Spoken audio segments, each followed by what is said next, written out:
Hello friends, welcome to day trader Telugu. Next వీక్లో market రిలేటెడ్గా ఉన్న ఇంపార్టెంట్ ఈవెంట్స్ మాట్లాడుకుంటూ ఇప్పటివరకు మార్కెట్ రిలేటెడ్ ఉన్న పాజిటివ్స్ నెగిటివ్స్ వీటి గురించి మాట్లాడుకుంటూ కొన్ని రిజల్ట్స్ వచ్చాయి కదా, లైక్ ఎస్ బ్యాంక్ కానీ, ఇండస్ఇండ్ బ్యాంక్ కానీ, రిలయన్స్ ఇండస్ట్రీస్ కానీ, ఈవెన్ సిడిఎస్ఎల్ వాళ్ళు కూడా వాళ్ళ రిజల్ట్స్ని పోస్ట్ చేశారు. ఫస్ట్ మన మార్కెట్ని లాస్ట్ 4 వీక్స్ నుంచి గమనిస్తూ ఉంటే రీసెంట్ వీక్ కాకుండా అంతకుముందు ఉన్న 3 వీక్స్ కూడా మార్కెట్ నెగిటివ్లోనే క్లోజ్ అయింది. బట్ లాస్ట్ వీక్ మాత్రమే నిఫ్టీ 290 పాయింట్స్ దగ్గరగా నియర్లీ 2% దగ్గరగా గెయిన్ అయింది. సెన్సెక్స్ 904 పాయింట్స్ దగ్గరగా 1.89% దగ్గరగా గెయిన్ అయింది. So even global markets rally అవుతున్నా మన ఇండియన్ ఈక్విటీ మార్కెట్స్లో ఇలా వస్తున్న సెల్ ఆఫ్ మనకి రీజన్స్ అయితే తెలుసు. నెంబర్ ఆఫ్ కేసెస్ పెరుగుతూ ఉండడం అండ్ ఇండివిజువల్గా స్టేట్స్ రిస్ట్రిక్షన్స్ని విధిస్తున్నాయి. అండ్ ఈవెన్ రీసెంట్ డేస్లో మహారాష్ట్ర వాళ్ళు కానీ, ఢిల్లీ వాళ్ళు కానీ రిస్ట్రిక్షన్స్ని ఇంకా ఎక్స్టెండ్ చేస్తున్నారనమాట. సో ఇది ఎకానమీని ఇంపాక్ట్ చేస్తుంది కాబట్టి తద్వారా స్టాక్ మార్కెట్ కూడా దాన్ని నెగిటివ్గానే తీసుకుంటూ ఉంటుంది. బట్ స్టిల్ ఈవెన్ ఇలా కేసులు పెరుగుతున్నాయన్న, రిస్ట్రిక్షన్స్, లాక్డౌన్స్ వీటి రిలేటెడ్గా అప్డేట్స్ వస్తున్నా మార్కెట్ దాని అంత సీరియస్గా అయితే తీసుకోవట్లేదు. ఒక స్ట్రాంగ్ ఫాల్ మార్కెట్లో కనిపించట్లేదు. ఈవెన్ ఫాల్ ఉంటున్నా అది 14,300, 200 ఆ రేంజ్ వరకు ఫాల్ అయ్యి అగైన్ 15,000 వరకు ర్యాలీ అయ్యే ప్రయత్నం చేస్తుంది. మన మార్కెట్స్ ని తప్పిస్తే గ్లోబల్ మార్కెట్స్ అని కూడా రీసెంట్ టైమ్స్ లో ఆల్ టైమ్ హైన్ అయితే టచ్ చేస్తూనే ఉన్నాయి. అక్కడ కూడా వీక్నెస్ ఉంది, ఇక్కడ ఉన్న నెగిటివ్ ఫ్యాక్టర్స్ ఈ రెండు కూడా కంబైన్ అయితే మన మార్కెట్స్ లో కూడా ఒక ఇంటెన్స్ సెల్ ఆఫ్ అయితే కనిపించేది. ఇదిలా ఉంటే మార్కెట్ క్లోజ్ అయిన తర్వాత May 1st మనకి జిఎస్టీ కలెక్షన్స్ డేటా అయితే వచ్చింది. ఇది కూడా మనం పాజిటివ్ గానే తీసుకోవాలి. సో మార్చ్ మంత్ కి సంబంధించిన జిఎస్టీ ఏప్రిల్ నెలలో వాళ్ళు కలెక్ట్ చేసింది 1.4 lakh crore కలెక్ట్ చేశారని చెప్తున్నారు. సో ఇది కూడా పాజిటివ్ గా తీసుకోవాలి. ప్రతి మంత్ స్టార్టింగ్ లో మనకి ఆటో సెక్టర్ లో సేల్స్ నమోదవుతూ ఉంటాయి కదా, ఎవరెవరు ఎన్ని సేల్స్ చేశారు ప్రీవియస్ మంత్ లో చేశారని సేల్స్ డేటా వస్తుంది కదా.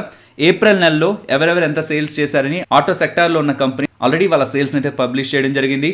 ఏషియన్ మోటార్స్ వాళ్ళు రాయల్ ఎన్ఫీల్డ్ రిలేటెడ్ గా సేల్స్ మార్చి నెలతో కంపేర్ చేస్తే ఏప్రిల్ నెలలో 19% దగ్గరగా వాళ్ళ సేల్స్ డ్రాప్ అయ్యాయని చెప్తున్నారు. మనందరికీ తెలుసు ఏషియన్ మోటార్స్ లో రాయల్ ఎన్ఫీల్డ్ ఒక important segment. So 19% month on month comparison లో అక్కడ సేల్స్ డ్రాప్ అయితే కనిపించిందని చెప్తున్నారు. ఈవెన్ హీరో మోటో కాప్ వాళ్ళు కూడా లాస్ట్ మంత్ తో కంపేర్ చేస్తే 35.4% దగ్గరగా సేల్స్ అయితే డ్రాప్ అయ్యాయని చెప్తున్నారు. దీనికి రీజన్స్ కూడా టెంపరీగా కొన్ని ప్లాంట్స్ ని షట్ డౌన్ చేయడం కారణంగా, ఆపరేషన్స్ కొంతవరకు నిలిపివేయడం కారణంగా, ఈ వైరస్ రిలేటెడ్ గా ఉన్న ఈవెంట్స్ తో వీళ్ళ సేల్స్ అలా డ్రాప్ అయ్యాయని చెప్తున్నారు. నెక్స్ట్ అశోక్ లీలాండ్ వాళ్ళు వీళ్ళ సేల్స్ కూడా ప్రీవియస్ మంత్ తో పోలిస్తే ఫాల్ అయ్యాయని చెప్తున్నారు. So most of the auto manufacturers అందరూ కూడా మార్చి నెలతో కంపేర్ చేస్తే ఏప్రిల్ నెలలో వాళ్ళు చేసిన సేల్స్ అయితే డ్రాప్ అయ్యాయి. నెక్స్ట్ టాటా మోటార్స్ వాళ్ళ కార్ సేల్స్ మార్చి నెలతో కంపేర్ చేస్తే 15% ఫాల్ అయ్యాయని, అండ్ ఈవెన్ ఎస్కార్ట్స్ వాళ్ళ ట్రాక్టర్ సేల్స్ కూడా మార్చి నెలతో కంపేర్ చేస్తే 43% దగ్గరగా ఫాల్ అయ్యాయని అయితే అప్డేట్ చేస్తున్నారు. సో ఆటో మ్యానుఫ్యాక్చరర్స్ ఒక నెంబర్స్ చూస్తే మనకి వీక్ గానే కనిపిస్తాయి, బట్ ఏప్రిల్ నెలలో వీక్ గానే నెంబర్స్ ఉంటాయని ఫాడా వాళ్ళు, ఫాడా అంటే federation of automobile dealer association of India, so April నెలలో ఆటో మ్యానుఫ్యాక్చరర్స్ ఒక సేల్స్ తక్కువగానే ఉంటాయని వాళ్ళు ఆల్రెడీ మార్కెట్ టైంలోనే అప్డేట్ చేశారు. దానికి తగ్గట్టే ఆటో మ్యానుఫ్యాక్చరర్స్ కూడా వీక్ డేటా అయితే పబ్లిష్ చేశారు. నెక్స్ట్ FIDI డేటా గురించి మాట్లాడుకోవాలి ఫ్రెండ్స్. ఈ మంత్ లో చాలా డేస్ కూడా FIS సెల్లర్స్ గానే ఉంటూ వచ్చారు. ఫ్రైడే రోజు వచ్చిన డేటాను మీరు గమనిస్తే, 30 ఏప్రిల్ వచ్చిన డేటాను గమనిస్తే FIS 3,465 crores దగ్గరగా ఇండియన్ ఈక్విటీ మార్కెట్స్ లో సెల్ చేయడం జరిగింది. వెరాస్ DIS 1,419 crores దగ్గరగా బై చేయడం జరిగింది. ఓవరాల్ గా ఈ మంత్ స్టార్టింగ్ నుంచి ఇప్పటి వరకు చూస్తే FIS 12,039 crores దగ్గరగా సెల్ చేస్తుంటే DIS 11,360 crores దగ్గరగా ఇండియన్ ఈక్విటీ మార్కెట్స్ లో బై చేస్తున్నారు. ఓకే, నెక్స్ట్ మార్కెట్ ని ట్రిగ్గర్ చేయబోయే ఈవెంట్స్ లో ఎలక్షన్స్ ఉన్నాయి. సో ఎలక్షన్స్ రిజల్ట్స్ ఇవాళ రాబోతున్నాయి. అండ్ ఈవెన్ రిజల్ట్స్ కూడా బికాస్ రిలయన్స్ ఇండస్ట్రీస్ వాళ్ళు ఆల్రెడీ రిజల్ట్స్ అయితే పోస్ట్ చేశారు. ఈవెన్ రిలయన్సే కాదు, ఇంకొన్ని కంపెనీస్ కూడా వాళ్ళ రిజల్ట్స్ అయితే పోస్ట్ చేశారు. బట్ డీటెయిల్డ్ గా మాట్లాడుకుంటే ఒక్కొక్క దానికి టైం అవుతుంది కాబట్టి ఓవరాల్ గా నెంబర్స్ ఉన్నాయి. సో కీ నెంబర్స్ ఏవి మనం గమనించాలి, అండ్ ఆ నెంబర్స్ ఎలా ఉన్నాయి, స్ట్రాంగ్ గా ఉన్నాయా, వీక్ గా ఉన్నాయా, ఆ డేటా నేను మీతో షేర్ చేస్తాను. ఫస్ట్ మార్కెట్ ని ఇంపాక్ట్ చేయగలిగే హై వెయిటేజ్ ఉన్న రిలయన్స్ ఇండస్ట్రీస్ గురించి మాట్లాడుకుందాం. ఇది రిలయన్స్ ఇండస్ట్రీస్ ఒక కన్సాలిడేటెడ్ నెంబర్స్, మీన్స్ ఎంటైర్ అన్ని బిజినెస్ ని కలిపితే రిలయన్స్ ఇండస్ట్రీస్ వాళ్ళు తెచ్చుకున్న revenue, profit, EBITDA and margin. So estimates కంటే రెవెన్యూస్ బెటర్ గానే ఉన్నాయి, బట్ ఎస్టిమేట్స్ కంటే వీళ్ళ ప్రాఫిట్స్ అయితే డౌన్ సైడ్ అయితే ఉంటున్నాయి. ఈవెన్ మార్జిన్స్ కూడా ఎస్టిమేటెడ్ కంటే బిలో ఉంటున్నాయి. సో దీనికి ఆన్సర్ మనకి రిలయన్స్ జియో నెంబర్స్ లో కనిపిస్తుంది. బట్ రిజల్ట్స్ లో పాజిటివ్ గా మనకు కనిపించే సెగ్మెంట్ రిలయన్స్ రీటైల్ అలాగే O2C సెగ్మెంట్ అనమాట. రిలయన్స్ రీటైల్ కానీ O2C సెగ్మెంట్ లో కానీ ఒక స్ట్రాంగ్ కంబ్యాక్ అయితే కనిపించింది. లాస్ట్ క్వార్టర్ రిజల్ట్స్ లో రిలయన్స్ రీటైల్ లో పెద్ద పర్ఫార్మెన్స్ అయితే కనిపించలేదు, బికాస్ ఇది కూడా వీళ్ళకి సంబంధించిన important segment. So Reliance retail అలాగే జియోకి సంబంధించిన డిజిటల్ బిజినెస్ ఈ రెండు కలిపితేనే వీళ్ళకి మెజారిటీ ఎబిటా అంతా కూడా కాంట్రిబ్యూట్ అవుతూ ఉంటుంది. కాబట్టి రిలయన్స్ రీటైల్ రిలేటెడ్ గా వాళ్ళు 25% దగ్గరగా రెవెన్యూలో గ్రోత్ చూపించగలిగారు. సో అక్కడ కూడా మనకు మార్జిన్స్ లో ఫాల్ కనిపించింది, బట్ ఎబిడాలో కూడా 16.8% దగ్గరగా గ్రోత్ కనిపించడం మనం పాజిటివ్ గా తీసుకోవాలి. అండ్ ఈవెన్ వీళ్ళ O2C సెగ్మెంట్ కూడా అనమాట. సో చాలా క్వార్టర్స్ నుంచి వీళ్ళ O2C బిజినెస్ సెగ్మెంట్ లో, specially petrochemical and oil refining segment లో మనకి వీక్నెస్ అయితే కనిపిస్తూ వచ్చింది. బట్ వీళ్ళు ఇప్పుడు ఇదంతా కూడా కన్సాలిడేట్ చేస్తూ ఇక్కడ నుంచి O2C సెగ్మెంట్ లా వాళ్ళ రిజల్ట్స్ అయితే చెప్తారన్నారు. సో ఇప్పుడు వీళ్ళ O2C సెగ్మెంట్ లాస్ట్ క్వార్టర్ తో కంపేర్ చేస్తే 20.6% దగ్గరగా గ్రో అవడం జరిగింది. సో ఎంటైర్ వీళ్ళ రిజల్ట్స్ లో పాజిటివ్ ఏదైనా ఉందా అంటే రిలయన్స్ రీటైల్ అలాగే O2C సెగ్మెంట్ లో ఉన్న గ్రోత్ అనమాట. సో నెగిటివ్ ఏదైనా ఉందా అంటే అది వీళ్ళ జియో నెంబర్స్. ఈవెన్ జియోలో కూడా మీకు ప్రాఫిటే కనిపిస్తుంది. 0.54% దగ్గరగా క్వార్టర్ ఆన్ క్వార్టర్లో వీళ్ళు ప్రాఫిట్ని జనరేట్ చేశారు. కాకపోతే ఇక్కడ గమనించండి, వీళ్ళ యావరేజ్ రెవెన్యూ పర్ యూజర్ ఆర్పు అనేది లాస్ట్ క్వార్టర్లో 151 గా ఉంది, బట్ అది ఇప్పుడు 138 కి వెళ్ళింది. లాస్ట్ ఫ్యూ క్వార్టర్స్ లో వీళ్ళ ఆర్పు స్టడీగా గ్రో అవుతూ వెళ్ళింది. 128, 130, 140, 145, 151 కొంత స్లోగా స్టడీగా గ్రో అవుతూ వెళ్ళింది. బట్ ఇప్పుడు ఇలా 151 నుంచి 138 కి రావడం అనేది మనం నెగిటివ్ గానే తీసుకోవాల్సి ఉంటుంది. బట్ ఉన్న అన్ని నెంబర్స్ ని కంబైన్ చేస్తే మీన్స్ వీళ్ళ రీటైల్, O2C అలాగే వీళ్ళ జియో అండ్ డిజిటల్ బిజినెస్ వీటన్నిటిని కూడా కంబైన్ చేస్తే రిజల్ట్స్ అయితే స్టేబుల్ గానే ఉన్నాయి. అండ్ ఈవెన్ వీళ్ళు డివిడెండ్ ని కూడా ప్రకటించారు. పర్ షేర్ 7 రూపీస్ దగ్గరగా డివిడెండ్ ని ప్రకటించారు. నెక్స్ట్ ఎస్ బ్యాంక్ నెంబర్స్ గురించి మాట్లాడుకోవాలి. ఎస్ బ్యాంక్ నెంబర్స్ ఎలా ఉన్నాయి మొదట గమనిస్తే మార్కెట్ ఎక్స్పెక్టేషన్స్ కంటే వీక్ గానే ఉన్నాయి. సో ఆ వీక్నెస్ ఎక్కడ వచ్చింది అనేది మీరు గమనిస్తే వీళ్ళ ప్రావిజన్స్ ని గమనించండి. లాస్ట్ టైం వీళ్ళ ప్రావిజన్స్ లాస్ట్ క్వార్టర్లో వీళ్ళు చేసిన ప్రావిజన్స్ 2199 crore, బట్ ఈసారి వీళ్ళు చేసిన ప్రావిజన్స్ 5240 crore. ప్రావిజన్స్ ఎందుకు పెరిగాయి అనేది ఒకసారి మనం ఆలోచిస్తే, ఎప్పుడైనా బ్యాంక్ ఇంకొకరికి లోన్ ఇచ్చినప్పుడు అది సకాలంలో తిరిగి రాదు అని బ్యాంక్ ఎప్పుడైతే అనుకుంటుందో, మీన్స్ ఆ లోన్ రిలేటెడ్గా వీళ్ళకి కొంత ఇబ్బంది ఉంటుంది, వీళ్ళ బ్యాలెన్స్ షీట్ మీద స్ట్రెస్ ఉంటుంది, బ్యాంక్ ఎప్పుడైతే అనుకుంటుందో అప్పుడే ప్రావిజన్స్ చేస్తారు. ప్రావిజన్ నెంబర్ ఎప్పుడైతే మీకు పెరుగుతుందో ఆటోమేటిక్గా మీకు ప్రాఫిట్ ఫాల్ అయిపోతుంది. ఈసారి వీళ్ళు ప్రాఫిట్ కాదు, లాస్ 3788 crores పోస్ట్ చేశారు. So last time 2200 crore provisions అని పక్కన పెడితే ఇప్పుడు 5240 crore పెట్టారు. నియర్లీ 3000 crores ప్రావిజన్ లోనే పోయాయి. చిన్న లాస్ లో 3788 crore లాస్ లో ఎక్స్ట్రా 3000 crores దగ్గరగా లాస్ట్ క్వార్టర్ తో పోలిస్తే అడిషనల్ ప్రావిజనింగ్ ద్వారానే లాస్ ని వీళ్ళు పోస్ట్ చేశారనమాట. ఇప్పుడు ఓవరాల్ నెంబర్స్ ని గమనిద్దాం. వీళ్ళ net interest income last quarter తో పోలిస్తే 61.5% డౌన్ అయింది. And year on year comparison last year ఈ పాయింట్ ఆఫ్ టైమ్ లో బ్యాంక్ కొంత వీక్ గానే ఉంది. ఈవెన్ అలా కంపేర్ చేసిన 22.5% దగ్గరగా నెట్ ఇంట్రెస్ట్ ఇన్కమ్ లో ఫాల్ కనిపించింది. లాస్ట్ క్వార్టర్ లో 151 crore దగ్గరగా ప్రాఫిట్ వస్తే ఈ క్వార్టర్ నియర్లీ 500 crore నష్టం ఉంటుంది అనుకున్నారు.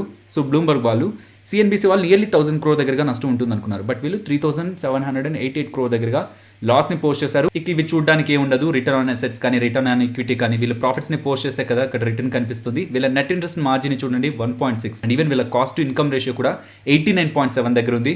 సో ఈ నెంబర్స్ అన్నింటిలో కూడా మనకి ఒక స్టెబిలిటీ అయితే మిస్ అవుతుంది ఎస్ బ్యాంక్ రిలేటెడ్ గా. అండ్ ఈవెన్ వీళ్ళ అడ్వాన్సెస్ లో మనకు గ్రోత్ కనిపించట్లేదు. డిపాజిట్స్ లో మాత్రం 11.4% దగ్గరగా గ్రోత్ కనిపిస్తుంది. అండ్ ఆ డిపాజిట్స్ లో current account, savings account, deposit కాసాలో ఏదైనా గ్రోత్ ఉందా అని చూస్తే కాసాలో పెద్ద గ్రోత్ అయితే కనిపించదు. లాస్ట్ క్వార్టర్లో 26% దగ్గరగా కాసా ఉంటే ఇప్పుడు 26.1% దగ్గరగా కాసా మెయింటైన్ అవుతుంది. ఇక్కడ ఇంట్రెస్టింగ్గా మనం గమనించాల్సింది దాకా అనుకున్నాం కదా నాన్ పర్ఫార్మింగ్ అసెట్స్ అని 15.41% వీళ్ళ గ్రాస్ ఎన్పిఎస్ అని ప్రకటించారనమాట. కాకపోతే ప్రీవియస్గా మేనేజ్మెంట్ చెప్పింది 20% దగ్గరగా వీళ్ళ ఎన్పిఎస్ వెళ్ళడానికి పాసిబిలిటీ ఉంటుందని ఎస్టిమేట్ చేశారు. అంతవరకు వీళ్ళ అసెట్ క్వాలిటీ వీక్ అవ్వడానికి పాసిబిలిటీ ఉంది అనుకున్నారు. బట్ వీళ్ళు అనుకున్న 20% కంటే వీళ్ళ ఎన్పిఎస్ 15.41% ఉండడం అనేది మనం పాజిటివ్గా తీసుకోవచ్చు. ఇక ఇది తప్పిస్తే మోస్ట్లీ వీళ్ళ రిజల్ట్స్ అన్ని కూడా కొంత వీక్గానే ఉన్నాయి. ఎస్టిమేట్స్ కంటే వీక్గానే ఉన్నాయి. యాక్చువల్గా ప్రీవియస్ క్వార్టర్స్లోనే క్లీనప్ మోస్ట్లీ జరిగిపోయింది. ఇక గ్రోత్ ఉంటుంది అనుకుంటే ఫర్దర్గా కూడా వీళ్ళు క్లీనప్ చేస్తున్నారనమాట. నియర్లీ ఈ క్వార్టర్లో 10,300 crore దగ్గరగా లోన్స్ని రైట్ ఆఫ్ చేశారు. సో కంప్లీట్గా వీళ్ళకి రావని చెప్పి బుక్స్లోంచి రైట్ ఆఫ్ చేశారు. అండ్ 1112 crore దగ్గరగా లోన్స్ని రీస్ట్రక్చర్ చేశారు. ఈ క్వార్టరే కాదు నెక్స్ట్ క్వార్టర్లో కూడా 2,500 crores దగ్గరగా లోన్స్ రీస్ట్రక్చర్ అవ్వడానికి పాసిబిలిటీ ఉంటుందని మేనేజ్మెంట్ అయితే అప్డేట్ చేస్తుంది. నెక్స్ట్ ఇండస్ ఇండ్ బ్యాంక్ రిజల్ట్స్ గురించి మాట్లాడుకుందాం ఫ్రెండ్స్. వీళ్ళకి సంబంధించిన నెట్ ఇంట్రెస్ట్ ఇన్కమ్ బ్యాంక్ రిలేటెడ్గా ఇది మెయిన్ పార్ట్. సో ఇది 9.4% దగ్గరగా ఇయర్ ఆన్ ఇయర్ కంపారిజన్లో గ్రో అయిందని చెప్తున్నారు. వీళ్ళ ప్రాఫిట్స్ మనకి 3 times దగ్గరగా గ్రో అయినట్టు కనిపిస్తుంది. సో ఇలా ఎంతలా ప్రాఫిట్ మల్టిప్లై అవుతుంది కాబట్టి మనం ఇది పాజిటివ్గా, ఒక స్ట్రాంగ్ పాజిటివ్గా చూడడానికి లేదు. రిజల్ట్స్ అయితే బాగానే ఉన్నాయి. బట్ ఈ ప్రాఫిట్లో ఇంత వచ్చిన జంప్ని మనం పాజిటివ్గా తీసుకోకూడదు. బికాస్ లాస్ట్ టైం వాళ్ళు చేసిన ప్రావిజన్స్ వేరు. లాస్ట్ ఇయర్ సేమ్ క్వార్టర్లో ఎక్కువ ప్రావిజన్స్ చేయడం కారణంగా ప్రాఫిట్ తగ్గిందనమాట. ఈవెన్ బ్లూంబర్గ్ వాళ్ళు 904 crore దగ్గరగా వీళ్ళు ప్రాఫిట్ పోస్ట్ చేస్తారని ఎక్స్పెక్ట్ చేస్తారని చెప్తున్నారు. బట్ బ్యాంక్స్ రిలేటెడ్గా రీసెంట్ టైమ్స్లో మెయిన్ ఇంపాక్ట్ని క్రియేట్ చేస్తున్నది అసెట్ క్వాలిటీ. వీళ్ళు ప్రీవియస్గా ఏం చెప్పారు, అసెట్ క్వాలిటీ ఎంతవరకు వీక్ అవ్వడానికి పాసిబిలిటీ ఉందని చెప్పారు. ఇప్పుడు ఎంతవరకు వీక్ అయిందనేది మనం గమనిస్తే లాస్ట్ టైం వీళ్ళ గ్రాస్ నాన్ పర్ఫార్మింగ్ అసెట్స్ 2.93% వరకు ఉండడానికి పాసిబిలిటీ ఉంటుంది. అంత వీక్గా ఉండడానికి పాసిబిలిటీ ఉంటుంది వీళ్ళ అసెట్ క్వాలిటీ అని చెప్తే అది ఇంప్రూవ్మెంట్ చూపించి 2.67% దగ్గరకు చూపిస్తున్నారనమాట. సో అసెట్ క్వాలిటీ ఎంత తగ్గుతూ ఉంటే అంత పాజిటివ్గా తీసుకుంటుంటాం. సో వీళ్ళు చెప్పే నెంబర్ కంటే అసెట్ క్వాలిటీ తక్కువగా పబ్లిష్ చేయడం అనేది మనం పాజిటివ్గా తీసుకోవచ్చు. అలాగే నెట్ నాన్ పర్ఫార్మింగ్ అసెట్స్ కూడా even provisions year on year కంపారిజన్లో 23.5% దగ్గరగా ఫాలో అవడం జరిగింది.